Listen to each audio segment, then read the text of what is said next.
Halo, salam Fan Harapan Mama TV. Ketemu lagi dengan saya ya. Saya akan memprediksi dua laga nanti malam dan dini hari.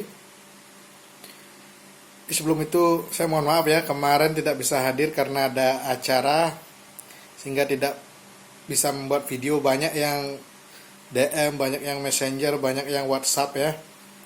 Hari ini saya hadirkan video prediksi saya untuk laga nanti malam dan dini hari. Yang pertama itu ada laga Spanyol versus Kroasia. Ini dua laga yang seru, sama-sama lagi mendapat momentum. Setelah Kroasia menang 3-1 di laga terakhirnya, Spanyol pun menang 5-0 di laga terakhirnya. Laga ini akan berlangsung netral, akan bermain di Copenhagen, Denmark. Jika kita lihat sejarah pertemuan, 5 pertemuan terakhir, Spanyol menang 3 kali dan Kroasia menang 2 kali. Tidak ada hasil seri 5 pertemuan terakhir, teman-teman. Lalu yang terbaru 2 pertemuan terakhir itu mereka bertemu di Nation League dengan saling mengalahkan. Spanyol pada saat itu menjamu Kroasia menang 6-0, dan saat Kroasia menjamu Spanyol di Zagreb, Kroasia menang 3-2. Yang jadi masalah, saat Spanyol menang 6-0, ke-6 pencetak golnya tidak dibawa pada tampilan Euro 2020 hari ini. Ada nama Saul di sana yang mencetak gol, tidak dibawa. Sergio Ramos tidak dibawa, Asensio tidak dibawa ya. Ini yang jadi masalah buat Spanyol. Rekor pertemuan saya kira masih imbang. Cuma jika lihat kabar terakhir, Kroasia harus kehilangan Dejan Lovren. Ini pemain senior, sudah berpengalaman, pernah juara champion dengan Liverpool di 2019. Juga kabar terbaru, Ivan Perisic cedera dari Kroasia. Sedangkan Spanyol bisa tampil full tim. Jika kita lihat secara permainan, Spanyol pasti akan terus mengandalkan ball position, akan banyak pegang bola. Sedangkan Kroasia juga bukan tim yang bertahan. Cuma saya lihat kualitas lini tengah Spanyol lebih bagus daripada kualitas lini tengah Kroasia yang masih mengandalkan Modric yang sudah berusia 33 tahun. Ini yang akan jadi permasalahan buat Kroasia. Tapi jika kita lihat bagaimana Kroasia ini sering menyulitkan tim-tim besar, termasuk di penyisian dengan Inggris. Inggris pun hanya menang 1-0 ya, itu lewat pertandingan yang alot. Apalagi pada saat itu Inggris main di kandang. Sedangkan Spanyol kita ketahui 2 kali bermain seri dan akhirnya di laga terakhir menang 5-0. Satu catatan di sini, 17 pertandingan Euro Kroasia baru 2 kali kalah di waktu normal. Baru 2 kali kalah di waktu normal. Ya.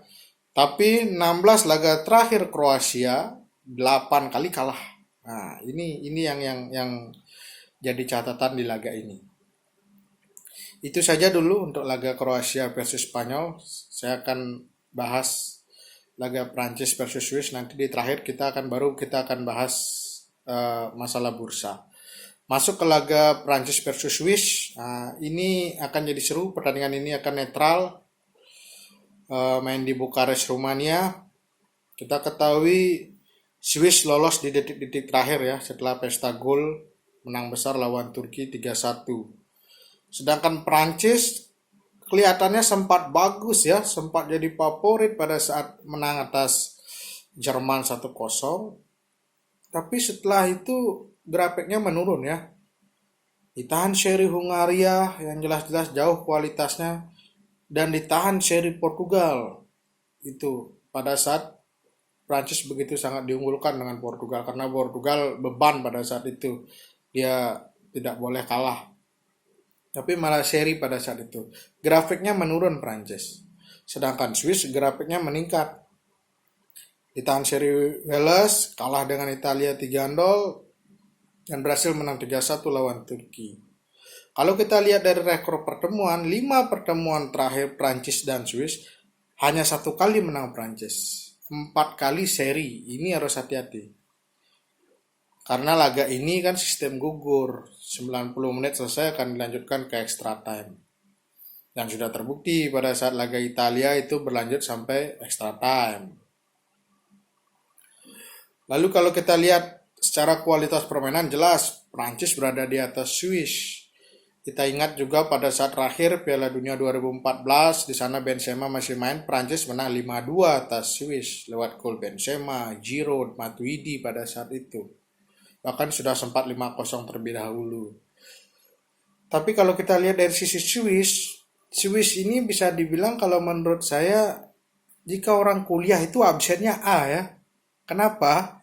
Dia Euros masuk, Piala Dunia masuk. Cuma memang karena tidak ada beban yang terlalu tinggi dari federasinya, jadinya Swiss itu main memang selalu tanpa beban. Di saat dia lolos, apresiasi. Di saat dia tidak lolos juga tidak masalah. Maksudnya lolos ke babak 16 besar dan babak-babak selanjutnya. Itu yang terjadi. Tapi untuk kehadiran Swiss selalu hadir di Euro, ikut di Piala Dunia, ikut bahkan di Piala Dunia 2010 pada saat Spanyol juara, Swiss adalah satu-satunya tim yang mengalahkan Spanyol. Bahkan Swiss juga pernah menahan seri Prancis 1-1 di 2006 pada saat Prancis masuk ke final ya, masih zaman Henry, Zidane ya, Barthez ada di sana. Makanya Swiss ini adalah di saat dia tidak difavoritkan dia bisa menjadi bahaya. Setidaknya Swiss ini sering menahan seri Prancis 5 pertemuan terakhir 4 kali seri dan 1 kali menang Prancis. Itu saja dulu untuk Swiss versus Prancis. Kabar terbaru untuk yang absen, Prancis Dembele sudah pasti absen, Thuram juga katanya sudah pasti absen. Untuk Swiss bisa tampil full tim, Prancis juga bisa tampil full tim karena Dembele dan Thuram itu kan lebih banyak dicadangkan. Kita akan masuk dari segi bursa Spanyol versus Kroasia. Jika kita lihat rekor pertemuannya ini alot ya, Kroasia sering menang atas Spanyol, Spanyol pun sering menang atas Kroasia. Dan jumlah golnya besar-besar laga ini.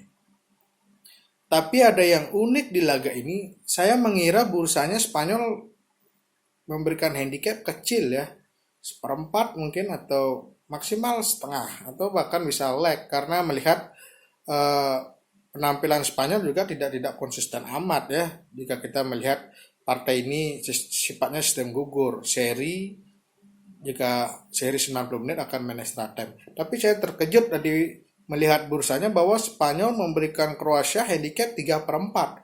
Bahkan ada 1. Di sini yang saya curiga. Kenapa di saat rekor pertemuan alot, di saat Spanyol juga tidak baik-baik amat bermain secara hasil, sedangkan Kroasia melejit setelah menang 3-1, malah Spanyol memberikan handicap yang besar 3/4 dan 1. Di sini yang terus terang saya curiga. Makanya di sini saya bilang saya mengunggulkan Spanyol akan menang atas Kroasia. Jika saya lihat dari segi bursa yang menurut saya besar tuh 3/4 bahkan ada 1 handicapnya. Padahal secara pertemuan ini alot ini. Tapi saya melihat bursanya makanya saya curiga ini Spanyol akan menghabisi Kroasia. Saya mengunggulkan Spanyol akan menang atas Kroasia 90 menit dan akan terjadi banyak gol di laga ini. Akan terjadi banyak gol. Melihat 5 pertemuan terakhir Spanyol Kroasia hanya 1 pertandingan yang terjadi kurang dari 2 gol. Sisanya semua di atas 2 gol.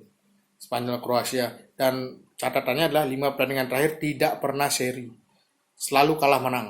Makanya saya lihat ini akan terjadi banyak gol dan lebih mengunggulkan Spanyol akan menang. Lalu laga Prancis versus Swiss. Disinilah yang kembali saya melihat Swiss versus Prancis secara handicap adalah 5 pertandingan terakhir Prancis cuma menang 1 kali atas Swiss. Sedangkan serinya 4 kali. Itu kan bukan hasil yang bagus buat Prancis. Tapi jika saya lihat adalah Prancis habis 2 kali meraih hasil yang kurang bagus, seri-seri, sedangkan Swiss habis meledak dengan kemenangan 3-1, bursanya besar ini, 3/4 dan 1, apalagi main di tempat netral. Makanya di sini saya sangat meyakini bahwa Prancis akan menang atas Swiss 90 menit. itu melihat kembali seperti tadi laga Spanyol Kroasia, bursanya besar jika melihat trennya Prancis ini kan lagi menurun, sedangkan Swiss lagi meninggi, tapi bursanya 3/4 bahkan sampai 1. Ini saya melihat Prancis ini akan menang atas Swiss, dan di sini saya melihat laga ini akan terjadi tidak banyak gol. Karena saya melihat Prancis sudah begitu perform sekali dengan mencetak banyak gol pada saat lawan Portugal, sedangkan Swiss juga sudah begitu perform lawan Turki. Saya memprediksi Prancis akan menang tipis atas Swiss dengan tidak banyak terjadi gol. Ya, itu aja prediksi dari saya. Namanya prediksi, bisa salah bisa benar. Jangan lupa subscribe Fanmu Harapan Mama TV. Salam olahraga.